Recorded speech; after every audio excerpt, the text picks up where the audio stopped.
So when you're reading an email, a serious email, and you're smiling, what are the chances of you saying the wrong thing or giving a wrong reply? Everyone, I'm Liz Chu and welcome to WhatsApp. Today I'm with registered psychologist Dr. Felix Lim.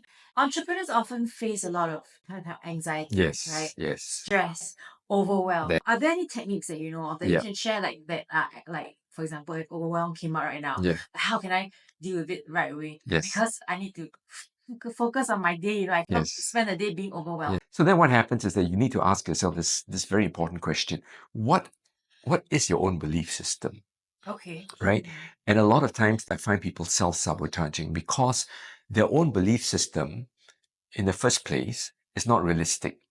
Because sometimes they expect themselves to be in high performance mode all the time, or to be mechanical in that sense. What you believe in matters. So if you believe in high quality work, you believe to be perfectionistic, as you set very high targets, and because you want to get that rating at the end of the day, right? Brilliant rating and bonus, etc. So if you put yourself under that kind of pressure, of course, you're going to burn out at some point, because it's layers and layers of stuff that you're adding.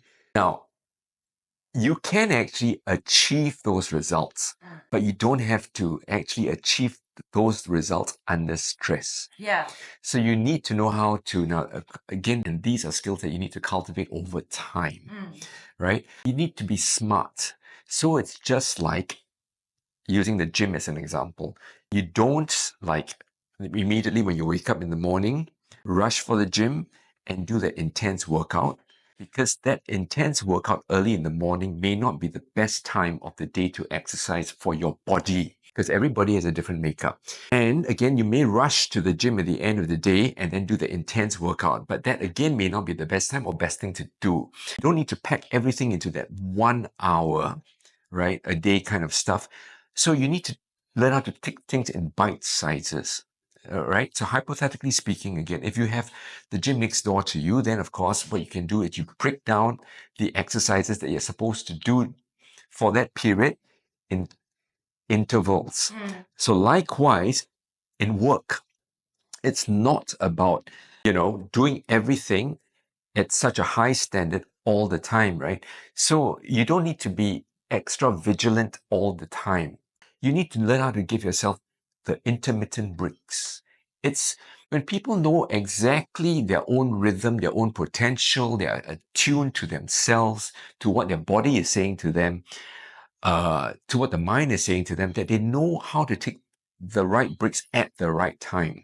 So taking the breaks, taking those moments to yourself to readjust will actually lead you to saving a lot of time and making less mistakes and actually meeting the demands of whatever organization the organization requires of you.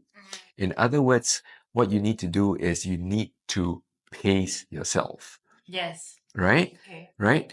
To have the right breaks at the right time. So when you breathe in, a slow, gentle breath, right? And you don't need to breathe in all the air in the room. So it doesn't need to be that deep. Okay. Moderate breaths, all right?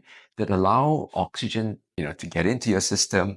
A nice, gentle breath in, maybe 5 seconds. Hold it for 3-5 seconds before breathing out. And then breathe out a little longer. That's what So like science says. Well, exactly. It can be that. So all up, maybe if you anywhere from 17 seconds, 18, 20 seconds, complete the breath cycle that way, right? And as you're doing this exercise, sometimes it's also good to have a pleasant memory of something that makes you happy, or a place, or it could be a scenery, or something that means something to you, because then you kind of switch states that way. So if these things are done intentionally at different times of the day, just like taking your loo breaks, your toilet breaks, it actually helps to replenish. So once you replenish, when you come back to your desk, you are much better at, you find yourself more efficient. Again, the thing that I like to really do that helps is to watch the second hand go, right? You will realize that 1 minute is actually rather slow, and you can actually finish 2-3 paragraphs of reading in less than 1 minute. So 1 minute isn't really all that fast. 60 seconds actually is quite some time. Trust me on this. What is 5 seconds? Let's just do this exercise now, right? 5, 4, 3, 2, 1. That's the speed.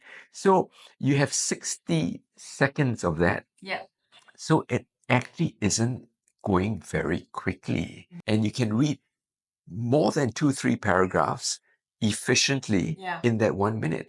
So who says that we don't have time in that sense? So while you do these breath exercises, tap on the chest, just a bit of pressure here, or just give yourself a bit of a rub, on your shoulders, shrug your shoulders, and just, chair exercises, what they call it, right? Just turn your body around, wiggle your feet, get the circulation going, just tapping.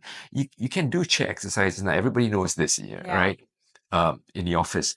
And just move. When you're stressed in your mind, it releases chemicals, and then the muscles get tense. So you're reading an email, right? And the email is like, sending sending a mixed signal. That's right.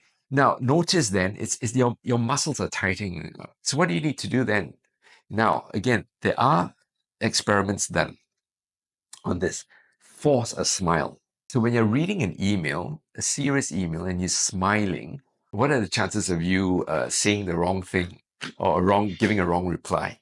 Okay, it cuts down the chance of a impulsive reply that can get you into trouble, that you can regret, exactly, and spark a terrible email thread of threat and fight and flight kind of stuff, right? So if you smile, you actually take away the stress from that email, and you actually go into what we call a creative mode of reply. So you actually get better at phrasing the sentences, grammatically, choice of words, etc., because that smile has tricked your brain into I'm normal, I'm happy, this is okay, I can understand what this email is all about. Okay, this is a technique of dealing with stressful emails, right? Okay, I'm not saying that you smile perpetually and I'm not asking you to be abnormal here, but intentionally smile at emails that are potentially threatening, right?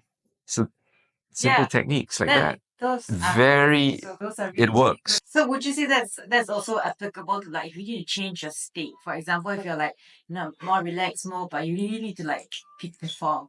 Yes. So that's Yes. This is exactly, thanks for asking that again. This is exactly what I mean by learning to take the breaks, right? Learning to get your mind to switch states, to compartmentalize, right? So that although there's a lot to do, but you're breaking everything down to bite sizes. Yeah. And then stop yourself from I should, I must score the best.